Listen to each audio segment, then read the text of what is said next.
Olá, tudo bem? Prosseguindo no nosso assunto, licitações públicas, né? Aquela abordagem que mais dos principais tópicos relacionados às licitações públicas, sempre lembrando que nosso assunto, nossa aula aqui não exaure, né, o tema, né? Então é imprescindível que você complemente com o nosso curso, né? Nosso curso regular, né? Que contém todo o assunto, toda a abordagem, inclusive jurisprudência mais recente, outras questões, tá ok? Relacionado ao assunto licitações. Aqui a gente está dando uma passada geral, né, sobre os assuntos mais recorrentes de licitações públicas, tá?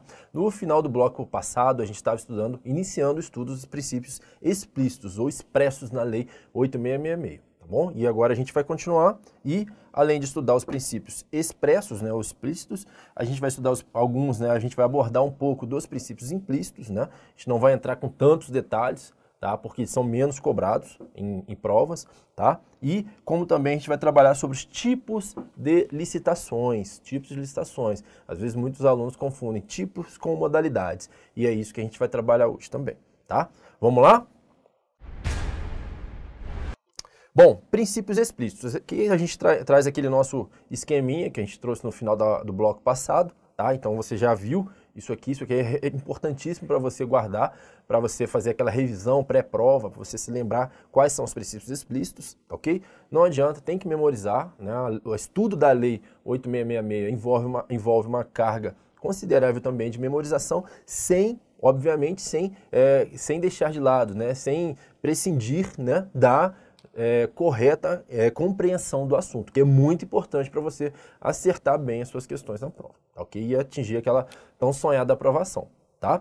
Então, o primeiro princípio explícito, o princípio da legalidade, né? O princípio da legalidade é o pressuposto básico do Estado Democrático de Direito, ele que visa, né, estabelecer as regras, né, as leis, né, que vão reger o Estado Democrático de Direito. E nas licitações isso não é diferente, né? O que nos informa o princípio da legalidade nas licitações públicas? O administrador deve fazer o que permitem ou determinam a lei e o instrumento convocatório, tá? Então o administrador ele está diretamente vinculado tanto à lei e ao instrumento convocatório. Quem que é o instrumento convocatório? É o edital de licitação. Então, o administrador só pode fazer aquilo que está previsto ou na lei ou no instrumento convocatório, no edital. Se ele colocou tal exigência no edital, ele está adstrito àquela exigência. Ele não pode fugir daquelas exigências, ok? Aqui a gente destaca que o administrador ele tem pequena discricionariedade no procedimento licitatório. Ele tem pequena discricionariedade. Quando ele tem discricionariedade? Quando ele vai elaborar, né, o seu edital. Ele vai falar, olha, eu quero comprar uma cadeira, né, com determinadas XYZ características. Nesse momento ele tem discricionariedade. Não, eu quero comprar uma cadeira com as características A, B ou C. Ou ele vai querer a cadeira com a característica XYZ. Ah, eu quero adquirir um veículo para transporte de autoridade. Ah, não, eu quero um veículo 2.0, né, turbo. Né? Ah, não, eu quero um veículo 1.0, né, um veículo convencional, popular, que seja mais econômico. Nesse momento, ele tem discricionariedade. Mas a partir do momento que ele fez a escolha, positivou tudo aquilo no edital, publicou o edital, ele fica adstrito àquelas condições que ele estabeleceu no edital, sem prejuízo das normas, né, que são balizadas em leis, né, em leis formais ou leis, né, nas normas infralegais, tá, ok? Sejam decretos, sejam atos normativos, tá, ok? Então, o princípio da legalidade ele está sempre presente nas licitações públicas, tá, ok? Outro princípio muito relevante, princípio da impessoalidade. Ele está relacionado muito, né? Ele está bastante relacionado àquela questão da igualdade entre os licitantes, né? O que a gente tem aqui? O que o princípio da impessoalidade ele traduz? Ele traduz a ideia de imparcialidade, de objetividade. Então não adianta, por exemplo, o órgão, né, que executa a licitação, ele não pode privilegiar o licitante X ou o licitante Z. Ah, o licitante X ele é conhecido, né, do pregoeiro. Não, não existe essa possibilidade. É a imparcialidade, objetividade. Todos os licitantes têm tem que ter o mesmo tratamento isonômico, imparcial, sem privilegiar ninguém, tá? O que esse princípio também visa? Ele visa impedir o subjetivismo do julgador, que não pode beneficiar, tampouco prejudicar qualquer interessado no certame. Então, né, ele visa eliminar o subjetivismo, ou seja, né, quando ele for o julgador, né, no caso que ele for classificar as propostas licitatórias, né, a gente vai ver que a licitação, uma das etapas é a apresentação de propostas, quando ele for verificar aquela que atende, né, de acordo com os critérios que foram estabelecidos, a mais vantajosa para a administração, ele não pode olhar, né, ele não pode ficar olhando, né, pode se ater a quem é o licitante, né, ou é uma empresa multinacional ou uma empresa, né, bem simples, uma empresa pequena. Não pode fazer essa diferenciação. Ele tem que olhar as propostas para verificar aquela que é mais vantajosa para a administração.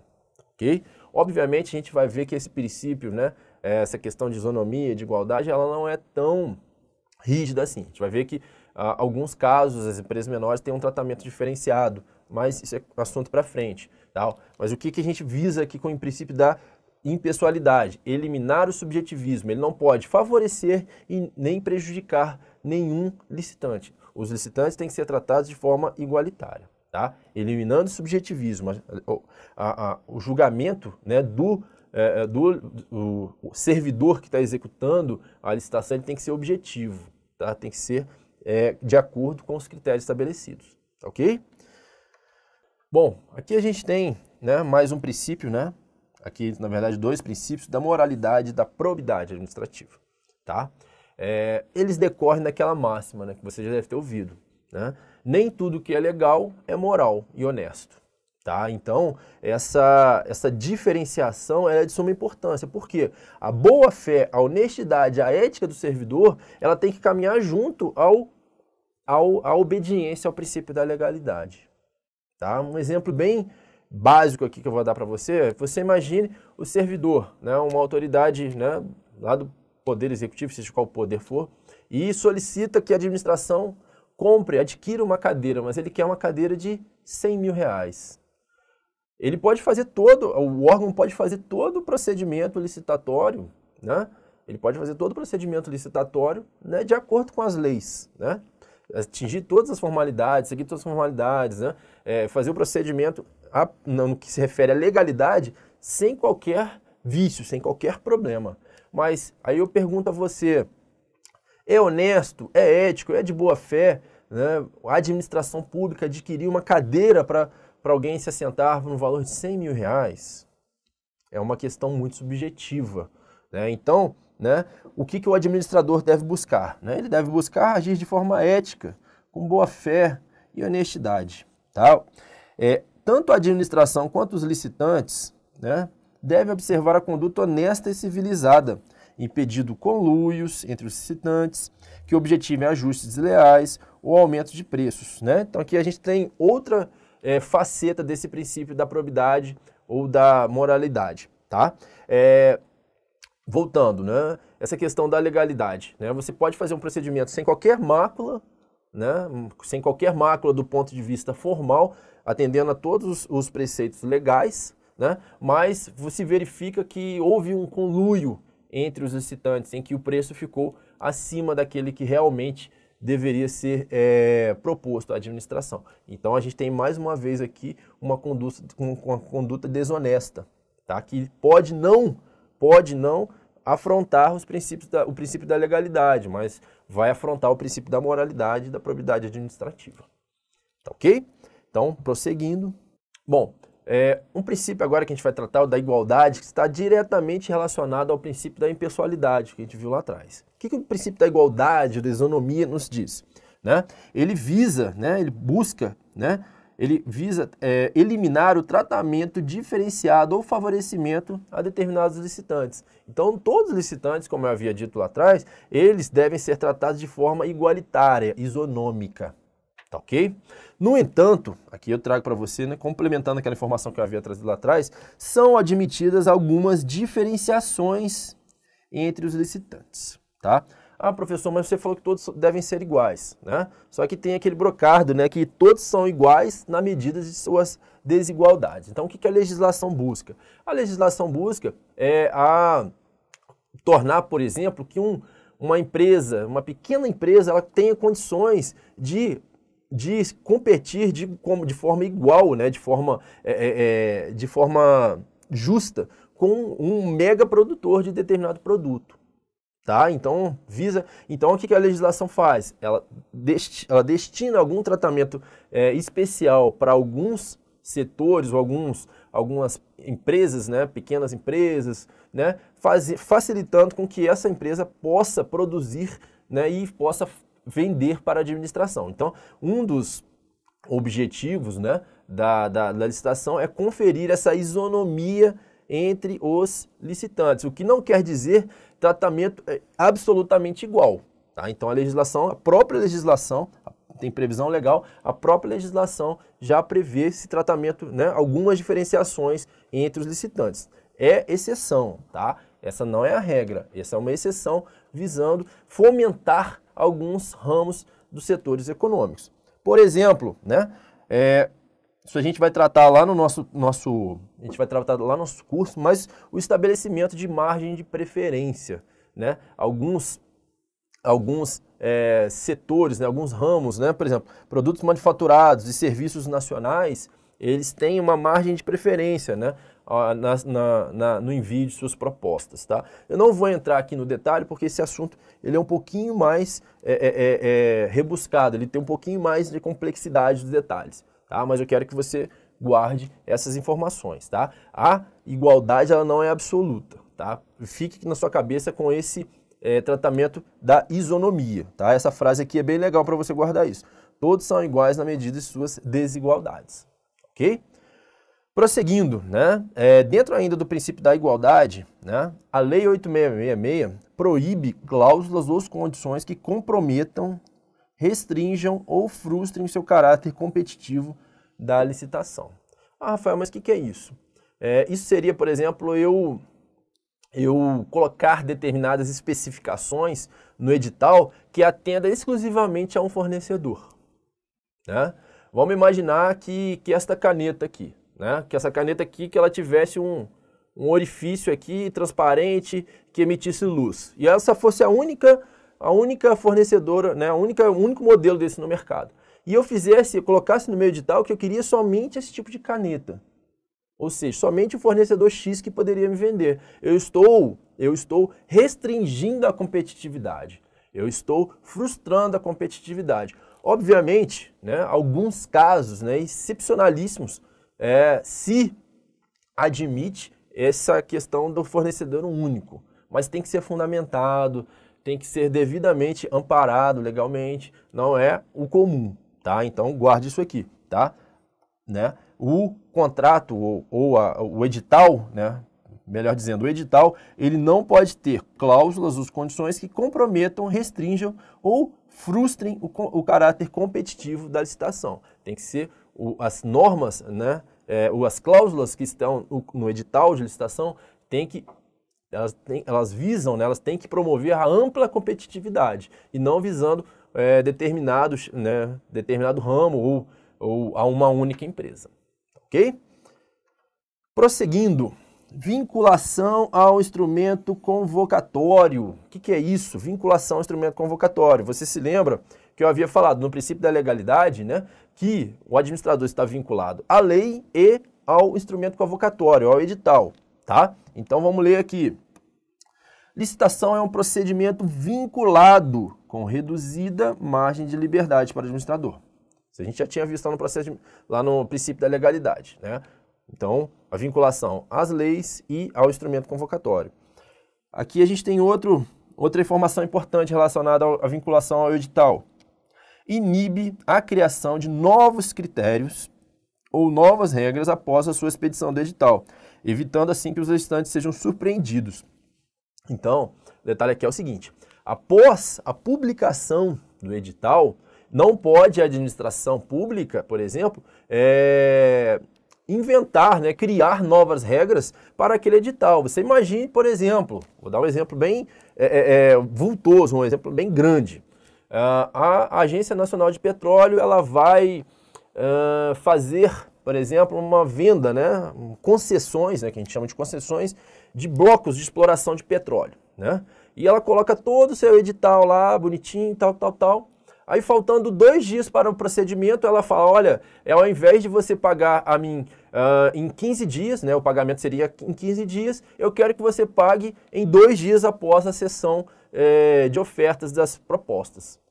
A administração não pode fazer isso. Aliás, ela até pode, mas existe uma série de formalidades que ela, inclusive, a devolução do prazo, ela tem que reabrir o prazo, então ela não vai poder fazer de imediato, ela não pode criar critérios novos que comprometam, né, a segurança jurídica dos atos ali que estão sendo praticados, ok? Obviamente, como eu disse, né, a regra não é absoluta, o edital pode ser sim modificado, tá? O edital não é imutável, mas existe uma série de formalidades legais que a Lei 866 impõe para que se possa modificar o edital, e uma dessas regras, né, dessas formalidades, é a abertura de novo prazo para, né, após a publicação dessas modificações. Ok? Então, vinculação ao instrumento convocatório, tá? Vinculação ao edital. A administração está diretamente vinculada ao edital. Tá? Então, com reduzida margem de liberdade para o administrador, ela impede a criação de novos critérios, né, durante, né, inibe, né, não impede totalmente, ela inibe a criação de novos critérios durante o procedimento licitatório. Tá ok? Como eu falei aqui, né, essa regra não é absoluta, né? Aí a gente vem aqui, qualquer modificação no edital, exige divulgação pela mesma forma que se deu o texto original, reabrindo-se o prazo inicialmente estabelecido. Exceto quando, inquestionavelmente, a alteração não afetar a formulação das propostas. Tá? Exemplo. Bom, vamos lá. Voltando aqui a esse 21, parágrafo 4º. Então, qualquer modificação, ela exige divulgação pela mesma forma. Então, se eu divulguei, né, por meio do Diário Oficial da União, né, o edital original veio por meio do Diário Oficial da União, nesse caso aqui, a gente tem que divulgar novamente essa alteração pelo Diário Oficial da União, tá? Reabrindo-se o prazo, então tem que dar novo prazo. Agora ele traz aqui um exceto, né? Exceto quando inquestionavelmente a alteração não afetar a formulação das propostas. Um exemplo aqui, tá? Se eu marquei de entregar a proposta no 4º andar do edifício da ANP, por exemplo, né? Agência Nacional de Petróleo. Não, mas eu mudei, agora vai ser no 5º andar da ANP. Ele afeta a formulação das propostas? Não. Então, não é necessária essa reabertura, né, dos prazos que, como diz aqui. Então, ele cai no caso da exceção desse artigo. Ok? Prosseguindo, né, questãozinha aqui para a gente poder treinar. Tá? Em respeito ao princípio da vinculação ao instrumento convocatório, não é permitido à administração alterar o edital já publicado. Né? Isso a gente viu que é errado, que é incorreto. Né? Pode sim a administração modificar, né? Obviamente, o princípio da vinculação ao instrumento convocatório, ele inibe, né? Ele reduz, né, a possibilidade de modificação do edital, alteração do edital. Mas essa regra não é absoluta. A gente viu que pode sim ser alterado o edital, desde que respeitadas aquelas formalidades, principalmente a que a gente viu no artigo 21, parágrafo 4º. Tá? Então, essa questão está errada, porque é permitido sim, embora seja um procedimento de exceção. Tá? Princípio do julgamento objetivo. Tá? O que é isso? Ele orienta que a administração deve utilizar critérios objetivos. Tá? Critérios objetivos, previamente definidos em edital, para o julgamento de demandas no curso do procedimento administrativo. Margem de apreciação a apreciação subjetiva deve ser mínima na condução dos procedimentos licitatórios. Tá? Então, o que nos quer dizer esse julgamento objetivo. Você, a administração, ela deve positivar, ela deve colocar no edital, elencar no edital o máximo aqueles critérios que ela busca. Por exemplo, se eu quero um carro 2.0, né? E determinado licitante apresenta um carro 1.7, que o licitante diz que pode chegar a 1.0, tem um torque, que tenha a potência equivalente a um 2.0, o critério objetivo aqui, que seria um carro, né? Ele coloca lá, carro 2.0 XYZ, tá? Então, nesse caso, o julgamento ele é objetivo, ou seja, ele atendeu o requisito foi atendido, carro 2.0, ele apresentou um 1.7, então ele não atendeu. Então, isso que visa o princípio do julgamento objetivo, você ter a máxima, o que você puder estabelecer como critérios objetivos e colocá-los no edital, expressamente no edital, isso favorece, né, a redução da subjetividade. O que é subjetividade?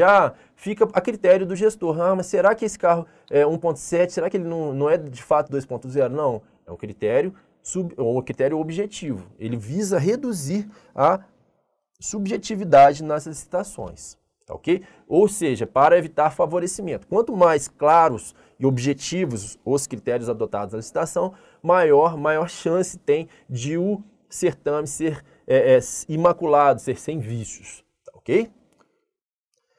Prosseguindo, princípio da publicidade. O princípio da publicidade orienta que os atos da licitação devem ser públicos e de fácil acesso, tá? Deve ser público e de fácil acesso. Então, você não pode ficar praticando o ato sigiloso lá, vou publicar o edital, mas vou publicar o edital só aqui dentro da minha repartição, não vou divulgar em jornal, como determina a legislação, não vou publicar no Diário Oficial, vou deixar só aqui para determinado os licitantes X, Y, Z verificarem e eles ganharem. Não, completamente incorreto, tá ok? O princípio da publicidade, aqui é um detalhe importante, tá? Ele não alcança o conteúdo das propostas dos licitantes. Então, qual é a regra da licitação? É a licitação ser pública, de fácil acesso a todos.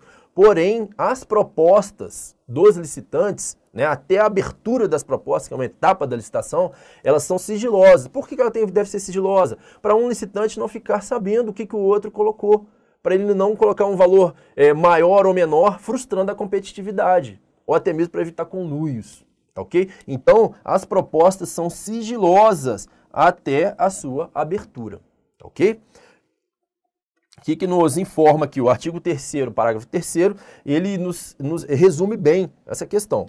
A licitação não será sigilosa, sendo públicos e acessíveis ao público os atos de seu procedimento, salvo quanto ao conteúdo das propostas, até a sua respectiva abertura. É o que eu acabei de explicar. A licitação, em regra, é pública, exceto com relação ao conteúdo de suas propostas, mas somente também até o momento de sua abertura. A partir do momento de sua abertura, as propostas são públicas também.